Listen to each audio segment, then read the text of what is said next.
Welcome back to Media 7. We're talking with journalists who crusade for the condemned. Pat Booth, Donna Chisholm and Keith Hunter. Keith, we were talking about evidence before the break and taking issue with police evidence. Your criticism of the evidence presented by the police has been extremely frank. You did that as an individual. Did you ever feel at risk doing that? Never, never. The lawyers for the publisher who had first accepted the book, that's Penguin, two bunches of lawyers were very scared of it and said the book was unpublishable. But I never felt out on a limb at all. You either have the information or you don't. I had the information. I was perfectly happy with the information I had. I never felt any danger. So you felt the truth was your defence? Oh, absolutely, yes. I never felt scared or worried. I don't think there was an act of courage involved.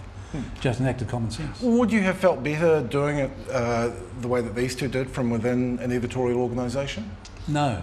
I think that would have made it much harder to tell the truth. I mean, as an example, I felt constrained when doing the film for TVNZ in 2003 by the legal attitudes, which I have to say I really didn't confront very often. I just went along with them. But I would have liked to be bolder in the film, but wasn't allowed to. So I actually I found I could be bold in the book because I published the book. Now, Pat, you were a newspaper reporter. You had an editorial organisation behind you. Yeah. Did that help? Did you have the backing of your editors? Well, it was a huge help actually because I was deputy editor, and I was running the newsroom. And one of the people who was in the newsroom was Donna here, who I'd like to tell you a little story about later. It was a strange situation because I was doing it in my own time. You know, up until that must have been unusual. Well, it was. I would sort of appear and present myself with a story, go away for the weekend and do research, but yes, I did it in my own time. And the Star was almost dragged along by the hair because the stories were good, he says, immodestly.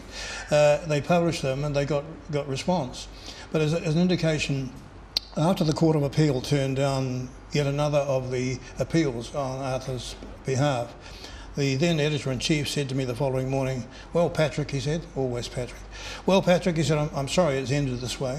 And I said, "It hasn't ended this way." He said, "What do you mean it hasn't ended?" I said, "Well, if it was wrong yesterday, it's wrong today." And he drew himself up to his considerable height and he said, "Well, let me give you a piece of advice, Patrick." He said, "Piece of personal and professional advice. As far as this company is concerned, it's finished." And I stalked from the room in high dudgeon. A fortnight later I did another story, slipped it into the paper and it was all off again.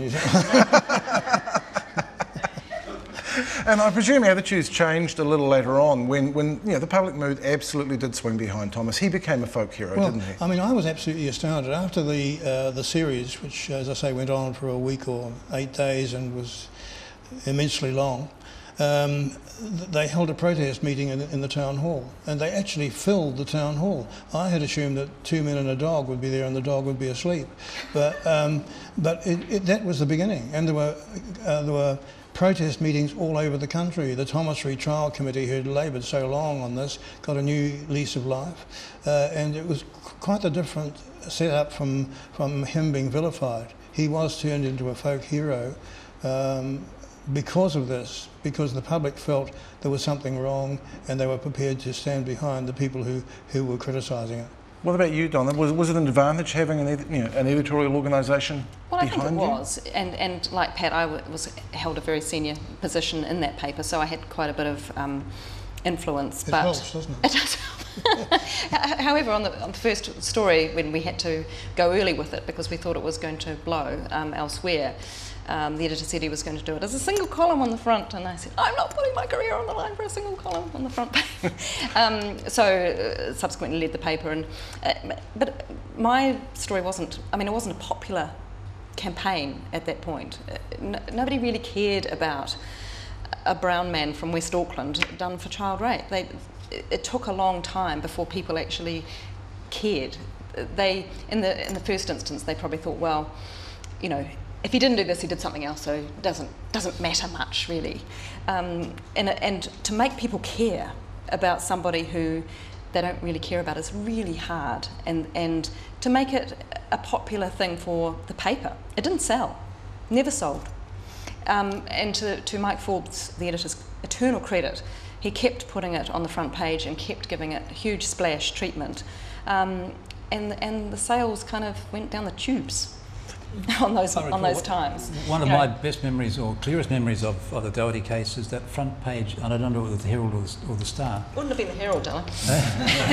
and it was a comment after the DNA stuff came out, and it was a comment by Doug Graham. It was. A famous thing at the top of the page. Some musings of some that it was Doug Graham, Minister of Justice, saying he hasn't proven himself innocent. Oh well, he went further.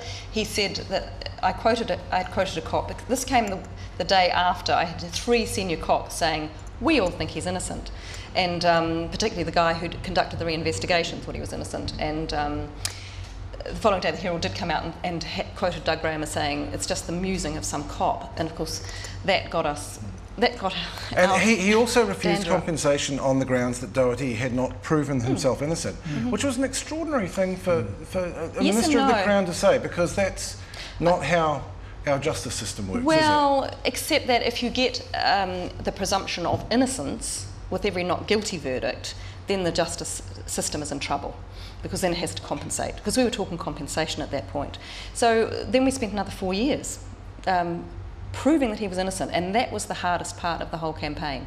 You try even now proving Thomas is innocent, proving Watson is innocent. That is really hard. Do you undertake this kind of thing out of a faith in the system that the truth will out? Was that what was in your head? Lack of faith in the system. Total lack. I mean, the Crown kept on attacking me as trying to destroy the jury system, and Sir Richard Wilde would keep on saying again, the jury heard all the evidence. Well, of course, the fact was the jury had not heard all the evidence, and there's nothing the matter with the jury system, providing it works properly, but providing you haven't got a Crown prosecutor who is deliberately assaulting, providing you've got he's dead. You haven't got. You've been very well behaved, actually, Pat. Providing you haven't got a police inspector who is later charged by the Commission with having planted the evidence. Now look, can I interrupt your wonderful line of questioning, because I've got to tell my story about Donna. All right. I'll make it quite quick. No, make it quick. Right.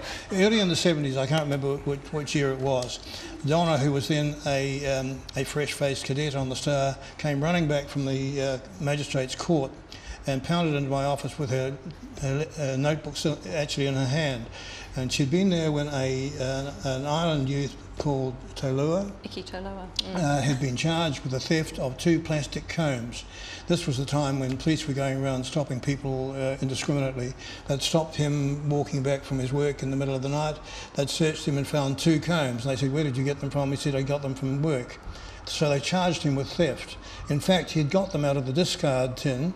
There was no reason why he shouldn't have had them. Donna detected very quickly that this was a hell of a story, and she literally ran back to the office, and we went to work on it, didn't we? You said to me afterwards, I took it by the throat. You shook it. Anyway, by that afternoon, I think it was, the charges had been withdrawn. And to me, it was an indication of a person who had an absolute feeling for journalism, a feeling for accuracy, and a feeling for justice. It's worked out. It has. Keith, I just want to go back to the idea of faith in the system, because I saw you shaking your head there. You clearly don't have that. No, I have nil faith in the system as we have the jury system for a start. Pat's quite right. The jury system is probably fine, providing the jury gets the truth and all of the truth, but it doesn't. In my experience, the cases that I've looked at, that rarely happens. Well, the case I've looked at, it doesn't happen. So if the system treats the jury system properly, then it works fine.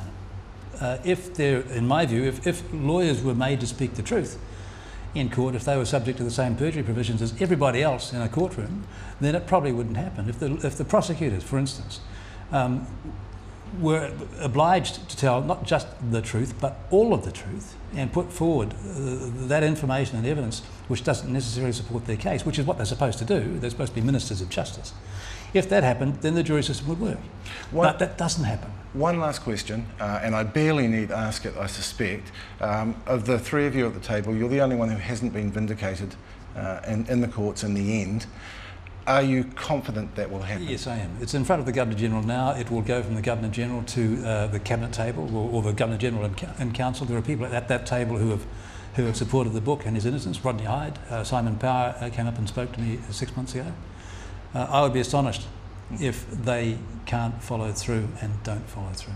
On that note of confidence, thank you all, and it's time for us to move on to something completely different. In Take 2 this week, Sarah Daniel ponders the return of Top Town.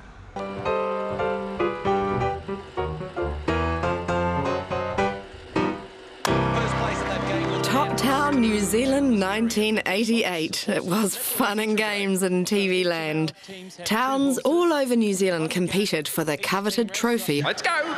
The competition was friendly and, frankly, a little bizarre. They've got a hurdle to go over. It's a slippery one. They've got to pick up their oats and their carrots. Shorts were short, men were men, and moustaches were virtually compulsory. Timaru Joker has lost his head over this one. Well, it's a cameo performance now, in fact a cameo cream performance from the teams this time, isn't it, Vic? Each member grabs a biscuit, races it down through the roller mill and gives it to the chef, who covers it in cream, slaps another biscuit on top. Now, Miss Universe New Zealand, Lana Cocroft, start the game. It's coming back! But we asked Mark Leishman, can you boil your cabbages twice? I think Top Town, we look back with, dare I say it, rose-tinted glass into the thing. I mean, it was a great fun show. It was certainly a super show for us to make. You know, we had a lot of fun making it. But I'm not sure it would translate particularly well to today because the audience is so much more sophisticated. I think the big difference with Top Town then and perhaps the current version is that Top Town in those days was a regional program, very definitely. We went out to the little centres, Timaru or Kawarau or Wanganui or Whangarei, and we'd make the show there, and that's what really, I think, captured the soul of the program for the viewers as well. You know, that it was real New Zealanders in their own environment.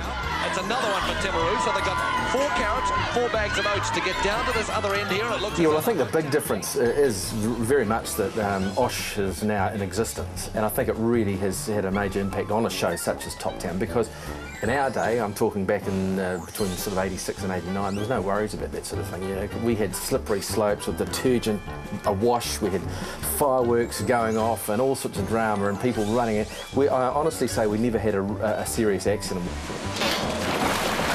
Nowadays, we're so much more precious. Man, their stubbies, they're something that really should be in the museum, and I think they should stay there, quite frankly. Mark Leishman there talking to Sarah Daniel. After the break, the Herald website turns 10. We're next.